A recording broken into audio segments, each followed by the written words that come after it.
Dragon Ball Daima is back, dude. This episode was amazing. It literally broke my brain. It was so good. Let's just go ahead and hop into the review. The review is going to be a little bit on the shorter side because this was a mostly action-heavy episode, but there is still some plot details to break down, some things that I've speculated that I think are coming true, as well as some confirmation of sorts of leaks that we're going to get into. So let's, and again, as always, I'll give you the spoiler warning before we hop into the spoilers, but let's just start with the opening.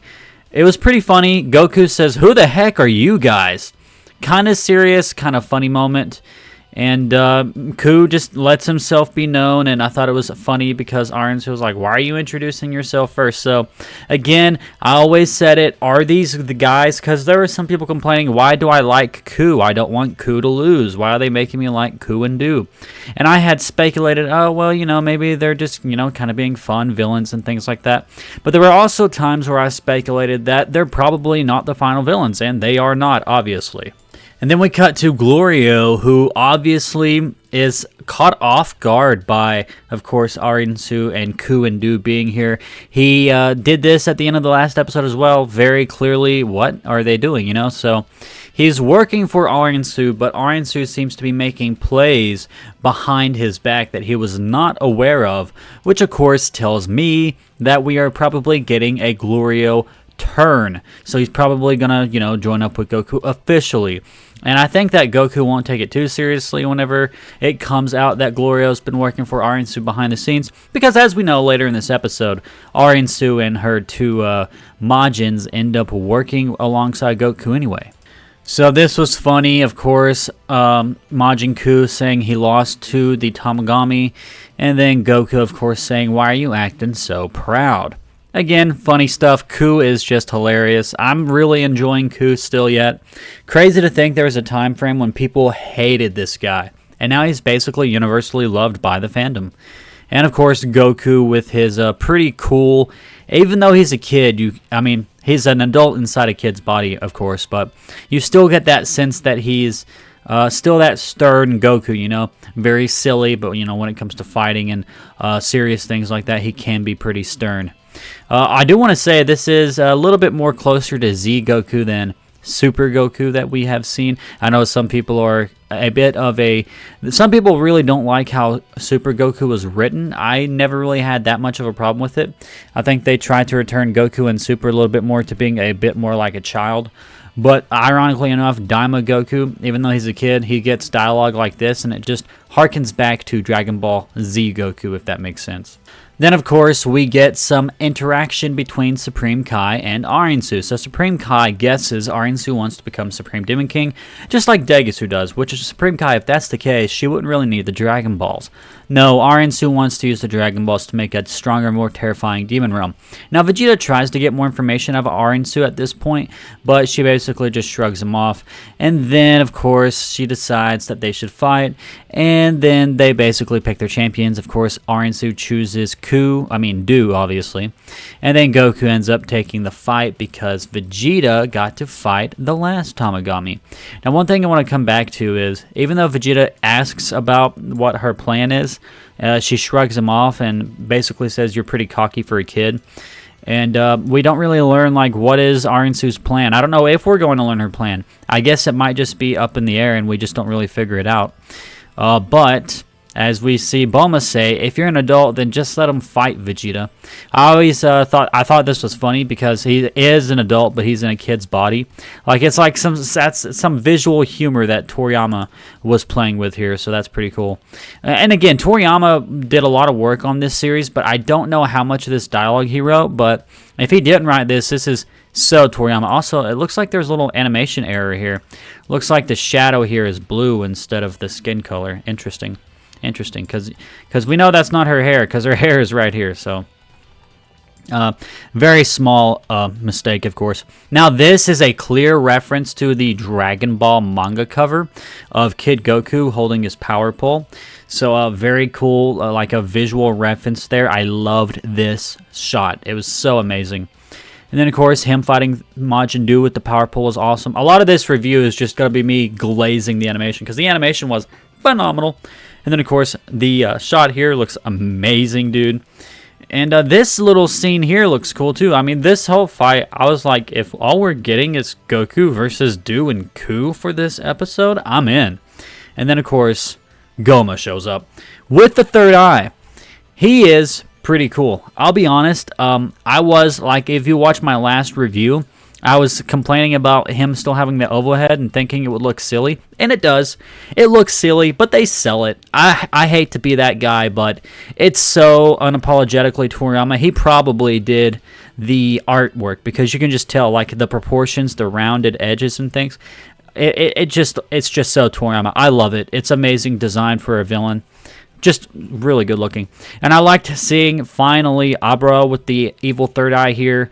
Like a cool kind of painted looking cell, and he's got like his hands outstretched looking over the demon realm, so it makes sense. Pretty cool stuff. Then of course we finally got the reference to the belt that what was his Hibis. I'm always forgetting his name. Hibiscus. But I was like, where's your belt? Hibis was like, who cares about it? So I wanted to mention this because everybody's been speculating about this. They're basically going to pay it off as a joke. And it was paid off as a joke. But, I don't think anybody was really angered by this. Everybody saw it coming and it made sense. It was a pretty funny joke. I really liked this pose here. This is what I was talking about. Like the full body shot of, Gomah with the third eye and everything. It just looks Toriyama. It looks amazing. Like just the rounded edges to his muscles and everything. It just looks amazing. I love it. Now, this is clearly a tournament of power reference. I think a lot of people are pointing this out. This is obviously Gomah creating the arena, similar to how they did the tournament of power arena. It looks amazing. I think it looks great. Obviously, it's CGI or 2D animation at certain points, but it looks good, and hopefully we can see this as a stage in Sparking Zero if Sparking Zero ever decides to do stages. This, of course, is a reference to Jiren from Dragon Ball Super. At least that's what a lot of people are speculating, so I figured I'd leave it in the review here. And obviously, Gomah visually has a similar outfit to Jiren, so you could say that this was just referencing that as well.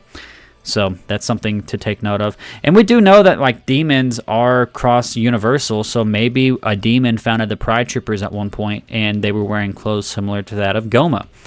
Something to speculate about. And of course, if you're a Vegeta fan, he has to get bodied. So here you go. Here he is getting defeated by Gomah. He's the first one to rush into battle and get swatted away like a fly. But, that's not out of the ordinary in this fight because Gomah is basically demolishing everybody. But they made sure to have Vegeta lose first because this is an anime celebrating Dragon Ball's 40th anniversary. You can't celebrate Dragon Ball's 40th anniversary without honoring Vegeta getting bodied. Then, of course, Goku does something that he never does, and he suggests they all go together. Then, of course, we see Glorio here rushing off to fight, to help. And this is what I wanted to talk about. A little bit of an odd shot for me to screenshot his face, but this is Glorio helping Goku. This is him. Obviously, he would want to defeat Gomah out of self-preservation, but I think he's also partly inspired by his friendship toward Goku and his friendliness and everything like that. I do think Glorio's basically on the good side now. Then, of course, Bulma just go ahead and says it outright. It's not like Sun-kun to suggest everyone fight. That's how you know stuff is getting real. They even have Neva basically confirmed that. And Neva seems pretty intimidated by Gomah as well, which is saying a lot because Neva is extremely powerful, it appears. And, of course, I really like this. It's kind of Cell Maxi in a way, isn't it? Like a bigger Gomah, he's not like Cell Max size, but you have the kids all fighting him, by kids, I mean, Vegeta, Goku, Piccolo, everybody else. And then Goku loses the pouch. So are we actually going to be getting the fusion bug? We'll talk about that at the end of the video when we get into spoilers. As of now, I don't know. And I really like this. I know that the Tamagami 1 was just hanging around. I didn't know if he was going to get involved with a fight. This was a nice surprise. Tamagami 1 is getting involved with the fight. So that's cool. I'm really excited whenever they bring the Tamagamis to Sparking Zero and everything else. If they actually do. I don't know if they're important enough that they would.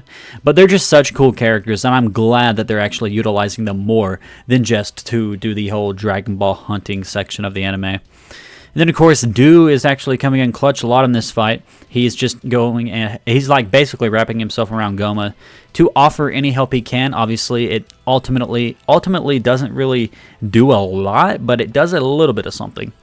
But, of course, Gomah does his magic stuff along with, you know, having the evil third eye. So he's doing like a lot of like magic stuff, and he has the third eye. I don't know if that's like the third eye allowing him to do that stuff, or if the third eye is just enhancing what's already there. But yeah, he easily defeats all of them, and we get this really cool shot here of all of our heroes joining the fight. I think that a lot of people are going to redraw this, and this is going to be like an iconic shot from this anime. Like if you go on most social media and you see like accounts that are called like Dragon Ball art panels and things like that, this is going to be uploaded on there one day. It looks amazing. And I should also point out, if you haven't already seen it, they're striking their iconic poses. Piccolo, Goku, and Vegeta, they're all just, you know, striking poses. Iconically, of course. Of course, I wanted to capture this Tamagami 1 in the fight with the sword. Sword's freaking awesome. Then Gomah, you know, just taking care of Glorio and Supreme Kai like it's nothing. This whole sequence was so cool. Like, this whole sequence, just them all charging at Gomah, and then him powering up like this, and they all fly back. Like, I wish I could include the actual scene that this is in, but of course, you know, Toei will absolutely destroy my account. But it was pretty cool. I really liked this sequence. It was a really amazing sequence. I wanted to talk about this specifically, though, because in the previous preview, we actually saw this, and they made it look like this was Vegeta and Piccolo and Goku teaming up against Ku and Do. And I was like, dang, are Do and Ku that powerful? If you go back and watch my previous review, and I talked about the preview for this episode, I was like, what's going on here? But no, they actually did some editing magic and edited Gomah out of this shot. Really interesting. I wonder why they did that. I guess just to preserve the surprise, right, of Gomah popping up so quickly. Oh, we also did get confirmed that this anime is 20 episodes, so I think they were just like trying to hide the surprise and make it more exciting, which they could be hiding something else in this next preview. We'll talk about that at the end when we go over the preview. Of course, Gomah's getting shot by everybody all at once, and he just tanks it and just, you know, shoots it back at them, very Broly-like. And then Vegeta's like, do you have those bugs? No, but we got Super Saiyan 3 Goku. So I do think that the bugs that fell, we also see Vegeta fall shortly after this. So maybe Vegeta ends up finding the pouch while he's on the ground. But we also get the implication that Super Saiyan 3 Goku might be enough. Or is he?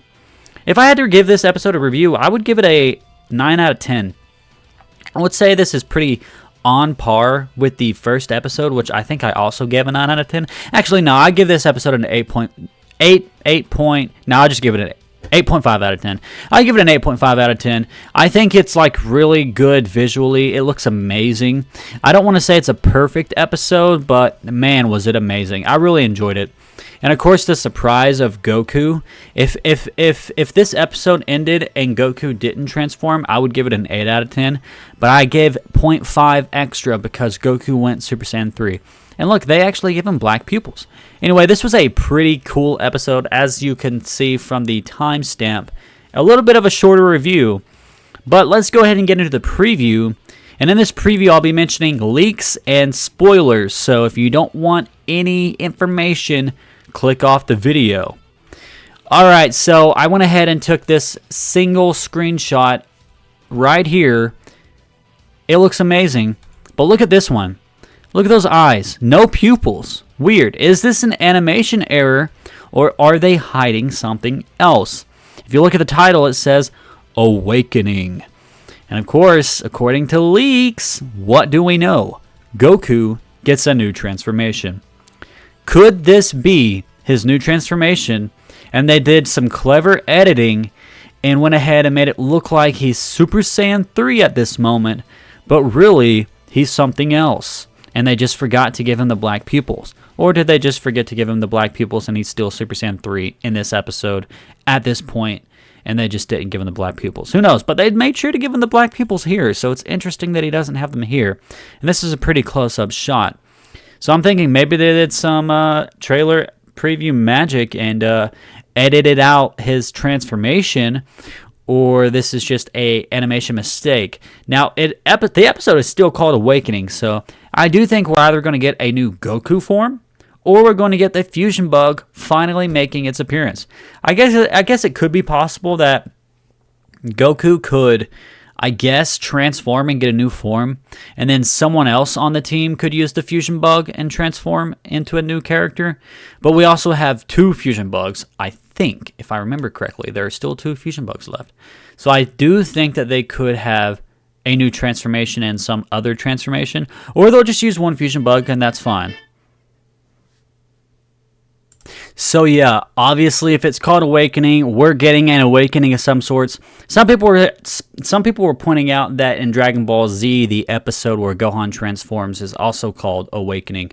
However, the Awakening title for the Super Saiyan 2 Gohan transformation is only in the Dragon Ball Z English dub of the Funimation era, so I don't think that's necessarily what they're referencing here, but still yet, the episode's called Awakening. It's probably an awakening of some sorts, whether it's fusion or that new Super Saiyan Goku transformation. So I went ahead and gave you a spoiler warning in case you weren't aware. Yes, we are getting a Goku transformation or a fusion next episode. And if we're not, that's fine too. I would be curious why it says awakening if we're not getting an awakening of some sorts, So I am personally hoping for the Goku form to finally appear next episode, or the fusion of the fusion bug to appear next episode. Could be one of those two. Or somebody else on the team could have an awakening of some sorts, but given the speculation, given the hints, given the teases, given the leaks and rumors that have been flying around, very credible, by the way. If you kept up with Geekdom 101, he's been very credible with all this stuff, and he has confirmed that Goku's getting a new form. So I could see it very likely happening next episode. Anyways, guys, that will be it for this episode. I really enjoyed this episode. I think it was a bit of a surprise in the best way. A lot of people were not thinking it would pop off the way it did, and a lot of people are responding very positively to this episode. So yeah, it was pretty good, and I'm glad that Dragon Ball Daima appears from this point on to be all action. Very good for you Dragon Ball Z meatheads who just want to see action and energy clashes. But I have enjoyed this series so far as well. Like all the adventure and stuff, that's been great. I've loved all the adventure, the comedy and everything. There were a couple episodes where it was starting to get, like what are we doing here? But, they brought it home and it's pretty good. So I'm really glad that I kept with it, and I'm glad you guys kept with it. We're here, man. It's amazing. Anyways, guys, that will be it for this video. If you enjoyed, make sure you leave a like, comment down below, and subscribe to keep up to date with all things Dragon Ball news and commentary, and I will see you in the next one. Peace off.